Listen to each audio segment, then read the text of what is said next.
Then, in our day, they were heard again through the miracle of radio, and this time the whole world listened. At the time, I was head of European programs in Egyptian state broadcasting, and on a blustery February morning in 1939, I caught the director of the Egyptian Antiquity Service, Monsieur Etienne Trioton, off guard, and he agreed to cooperate.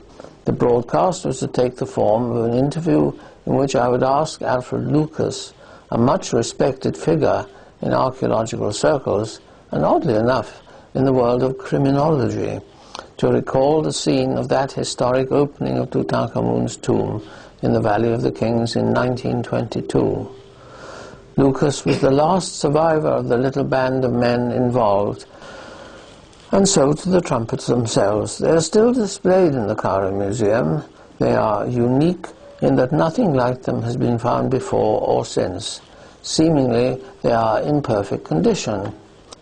One trumpet is of beaten copper, and the other of silver, chased in an intricate design. Being only 18 inches long, they are very difficult to sound. A professional trumpeter was obviously called for, so auditions were held, and the choice fell on a bandsman from one of the British Hussar regiments then stationed in Egypt. As the proposed date of the broadcast approached, letters began to come in. Many among them drew attention to the much-publicized Curse of Tutankhamun. In lighter vein was the headline in an American newspaper, "Tuts, toots in tootle round the world." You know the sort of thing. The broadcast was now only 2 weeks off.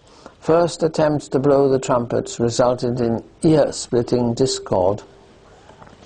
Musicians assured me the instruments had been designed to sound only one note, or at most two.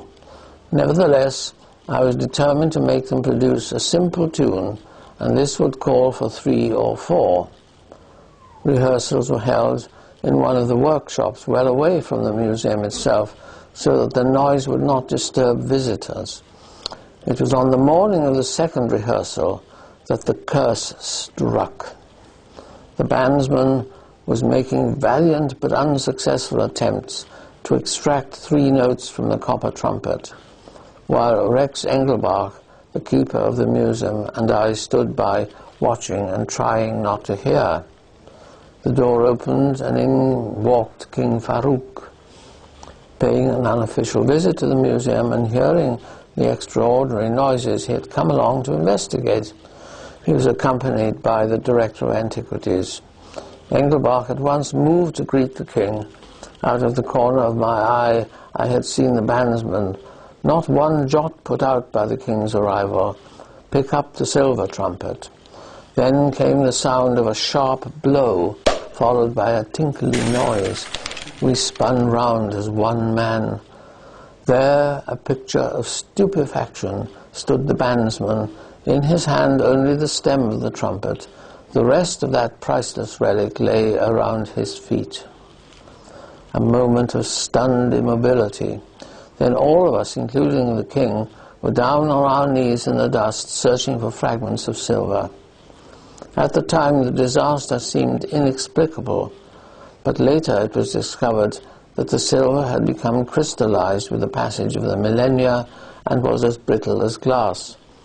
The bandsman had the not unintelligent notion of fitting a modern bugle mouthpiece into the neck of the trumpet, but finding that the orifice was too small, he had rammed it home with the flat of his hand. In silence, we laid the pieces of silver on the table. King Farouk looked at us in concern. Every effort, he commanded, should be made to repair the instrument. Above all, strict secrecy must be observed, to let it be known to the Egyptian public that their national relic had been smashed in the presence of the king by a British soldier could easily result in civil disturbance. This was the first in a series of incidents. Lucas, returning from a visit to Upper Egypt, collapsed when told of the disaster. He was taken to hospital, where his life was despaired of. The bandsman who had set in motion this chain reaction was suddenly posted to the desert.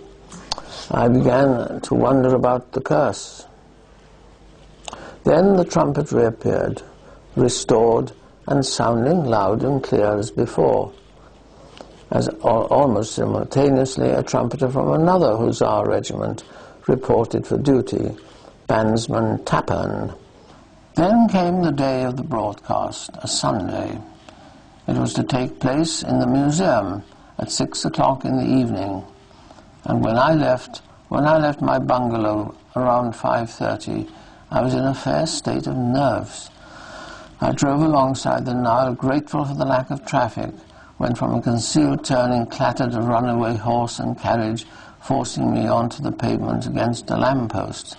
Although damaged, the car was drivable, and it was a shaken man who proceeded at a snail's pace for the remainder of the journey. At the museum, I was instantly surrounded by an excited group of engineers, journalists, and photographers. They had been trying to contact me, but my phone seemed to be out of order. The guards had refused to let them into the museum, which was closed on Sundays. Engelbach, the keeper, could not be found. The situation was desperate. The sun had set, the darkness was closing in. To my relief, Engelbach appeared in the museum with the museum key.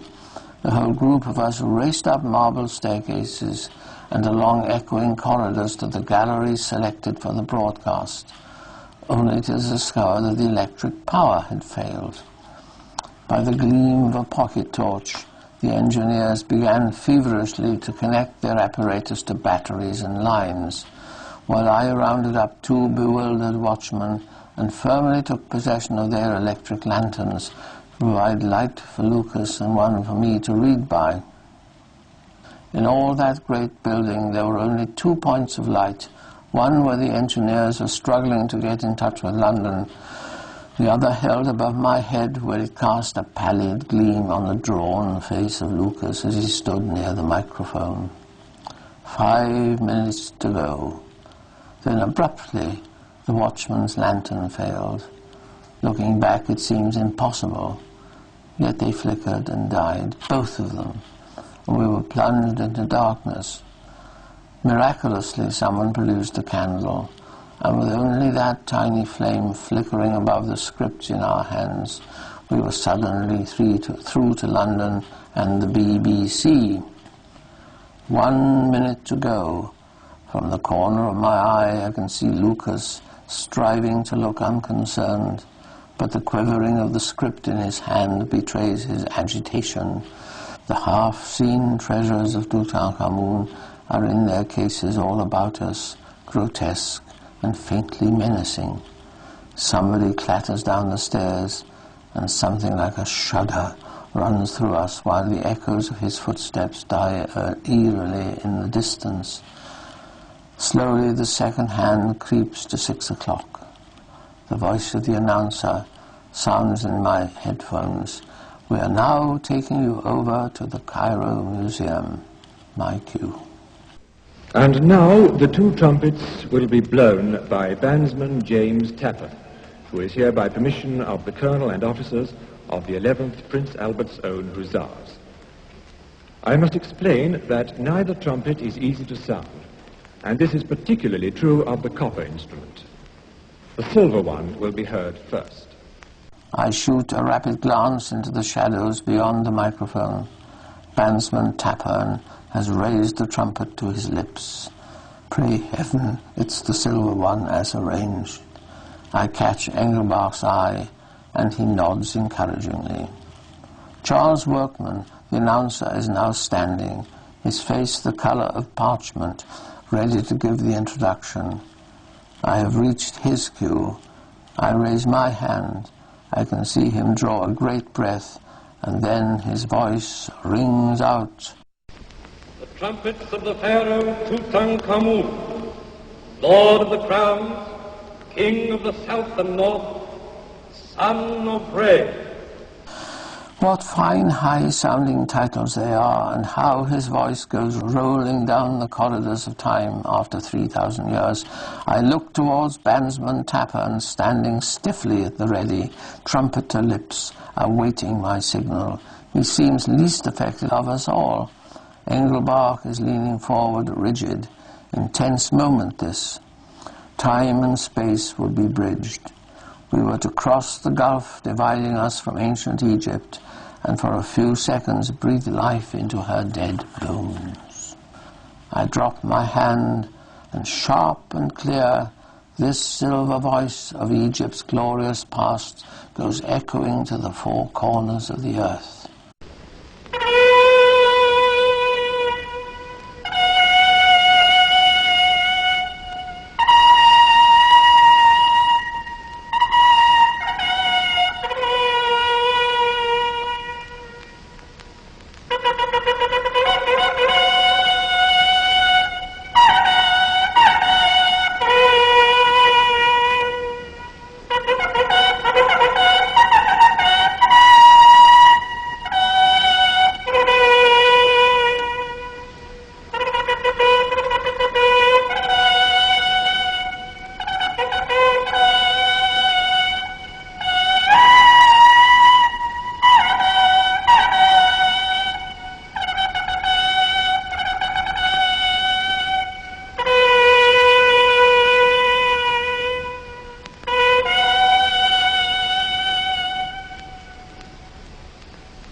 Now the copper trumpet.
And so, after a silence of over 3,000 years, these two voices out of Egypt's glorious past have gone echoing across the world.